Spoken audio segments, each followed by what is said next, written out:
I think a lot of experience. You have seen the industry evolve when it comes to even. I think last 20 years we have seen at least the corporate structure disrupted, at least the business sector disrupted, right? So we have a lot of roles that came into existence, and I think to your point, the women's leadership roles still sort of hover around the early, either you can call it 20s, somewhere it's 10s. It's pretty early, like in teens, and if we average everything. So what has been your observation? Like why, as a society, we have not been able to move the needle when it comes to providing the same gender diversity between men and women in leadership positions? Well, the good news is that before the pandemic, we had advanced to about 25% across most sectors. So that was good news. That was definitely good news. But I don't think a study has been done. It's too early to know exactly how much setback there was. But just in terms of women in the job market in general, there are twice as many women out of work as men right now. So just that alone, it has a huge impact. So we'll be seeing how that rolls out in the next couple of years. But that having been said, this is a tough love kind of thing to have to say to you. Honestly, I sometimes I feel bad having to say, okay, this is it. This is the deal here. Okay, women, you need to know what power you already have. Women have been earning 57% of the college degrees for 2 decades now. So women have the educational background, are prepared. And in an economy that's based on brains, not brawn, that makes a huge difference. The business case is clear. Companies with more women in their leadership make more money. They have a higher return on investment by about 15%. Diversity in general is helpful. Diversity in general raises the return on investment. But it's very clear. This has been, true for having more women in the leadership. Harvard did a study, and they found that groups that had been all male, when you add women, it literally raises the group intelligence. They don't know why, but here's what they think. And it's not that women are smarter. Women are not smarter. Intelligence, as you know, is across the spectrum. It's there's no it's just it's not gender distributed. But the way women have been socialized, we have had to learn to read the room better. And in fact, any oppressed group, any group that has not been in power, has to learn these skills. Those become superpowers. You have to be able to understand what's going on underneath what people are saying. And so that's what they think is the reason why it raises the group intelligence, is it literally that women have been socialized to understand and have more empathy and have a better sense of what's actually happening besides what people are saying and doing that they can observe. So women have the power of the purse.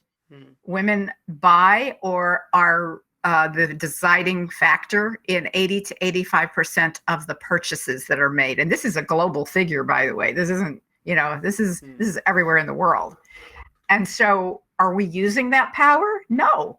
If we were using that power, we could design every consumer product out there. We could get exactly what we wanted, but we're not using that power. So the first thing I have to do is I have to help women know the power they already have. They just don't realize. And I guess that's true for a lot of people. You don't necessarily realize what you have unless it's pointed out to you. And then what I do is I help women change their thinking about power, because the historical narrative of power has been fighting and wars and the assumption that resources are scarce and that if I take a piece of that pie, there's less for you. But the truth is that, especially in today's world where innovation and technology are so prominent, there is no finite pie. You can keep developing new things. You can keep innovating, creating, and if you think about power as being like a hammer, you can break something apart or you can build something with it. And if what you want is to build something with it, you think of it as being the power to, not the power over you. Well, all of a sudden I would see women go, well, yeah, I want that. I want that kind of power. And once they can see that, and once they know all of the value that they bring, then they start to think differently about themselves and what they're worth. And do you know that women ask for, on average, $11,000 less than men for the same job? Do you know that? I mean, the pay gap is 20%, more or less. And when I realized the synchronicity of that, whoa, that's what implicit bias does to our heads. That's what the socialization we've had does to our heads. We have to get that thinking out of our heads and understand that we have the value. We should ask for what we're worth. We should not take anything less. And those are the kinds of things then that you can teach people those skills. And that's what's exciting. Wow. No, I think that's absolutely right. So a true story. So we used to do a lot of interesting events around data analytics leadership and future of work leadership. One of the hardest panel to put together for us is women leadership. Mm-hmm. Mm-hmm. I think that's it's surprisingly so if you're on the other side of the table, right, you want women to come out and talk and sort of share their perspective and give them platforms.